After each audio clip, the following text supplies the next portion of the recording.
Le bal du Moulin de la Galette, depuis le moment où il a été peint dans l'atelier de Renoir à Montmartre et dans le jardin du Moulin, jusqu'à aujourd'hui à Barcelone, a fait un grand voyage dans l'espace mais aussi dans le temps.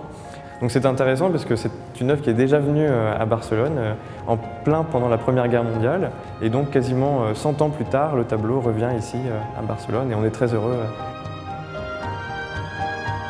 Donc le bal du Moulin de la Galette est peint en 1876 à Montmartre et c'est peut-être un des tableaux les plus ambitieux qu'il ait jamais entrepris depuis le début de sa carrière. Donc c'est vraiment une œuvre extrêmement importante et dans laquelle il va mettre beaucoup de travail, beaucoup d'ardeur.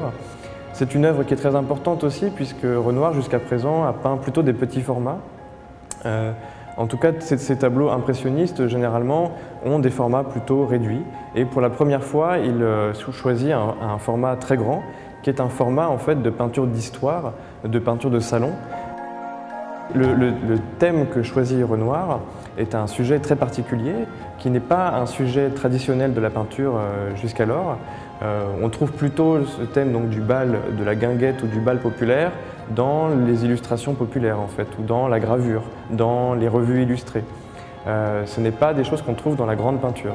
Donc c'est un sujet neuf dans la peinture qu'amène Renoir et qui est tout à fait caractéristique de l'impressionnisme, de ces nouveaux sujets qui sont ceux de représenter en fait la vie moderne, qui sont donc typiques de ce nouveau mouvement qui est l'impressionnisme. Le sujet est neuf et la manière de peindre aussi est très neuve. Donc vous avez un très grand format et la particularité du tableau est que Renoir en fait, a peint ce tableau en plein air dans le jardin du bal du Moulin de la Galette.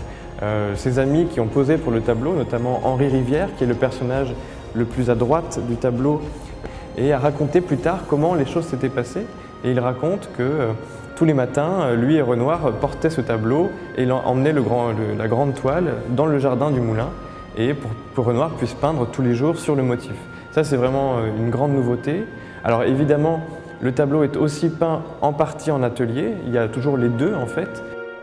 Renoir veut montrer un instant de bonheur et montrer finalement c'est une forme d'idéal en fait. C'est une œuvre qui est la projection que Renoir se fait du monde moderne, qui est un monde heureux, un monde où quand on voit le tableau, tous les personnages interagissent les uns avec les autres.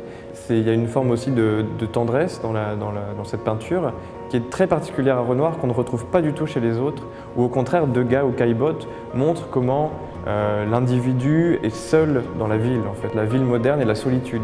C'est pas du tout l'image que veut donner Renoir, et donc c'est pour ça aussi que ce tableau est exceptionnel et qu'il est unique dans l'histoire de l'art.